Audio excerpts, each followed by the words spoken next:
Well, hi everyone. This is my review of the Epoxy Sculpting Clay. What a great little product. If you're doing any arts or crafts or restorations, I'm sure you will get a use for this.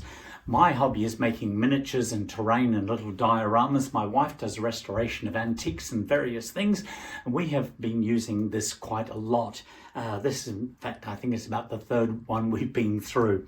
So I'm just going to dive in and show you how it works.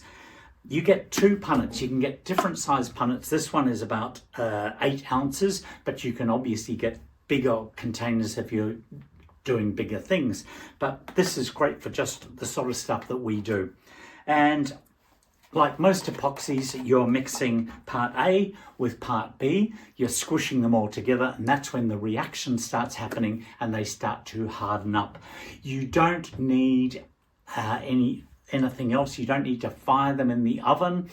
In fact, they just dry in the air. So you've got a bit of time when you start putting them together. I think it's about 45 minutes or something like that, but read the instructions. There's plenty of videos online. But you take equal parts of this one and mold them together. Now, it is quite soft right from the start. So there's an example of how soft it is, and it's quite warm where I am at the moment, so this is very flexible. It does say to warm it up if you need to, either putting it on a hot water bottle for a while or near the heater, just to give it a bit more warmth, which makes it easier to work with. And it hardens from, after about an hour, it starts to harden, and after 24 hours, it should be rock solid. I made this one a day ago, and already that's pretty well. It's got a little flexibility, but it's pretty hard. Now, this adheres to things.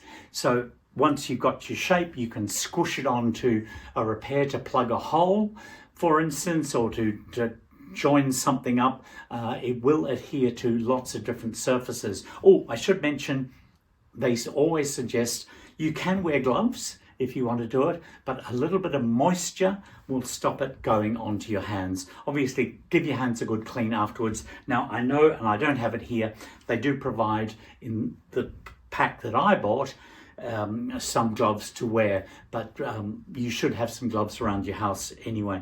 But that is solid. So with my modeling work, I can, I'm doing a dragon or something with horns and one of them snapped off, I could create that actual part and stick it on and make it match what is there already, and then paint it. So it's really good for anyone doing hobbies and crafts, but also around the house. You can use this to plug a little gap or to fill a little crevice or a nook. You can then sand it or drill it or file it, and then put paint over the top. I have not tried this, but you could mix pigments into it as you did the first mixing together if you wanted to try that, and I'm sure that would work. So I think it's a great little product, Epoxy Sculpting Clay.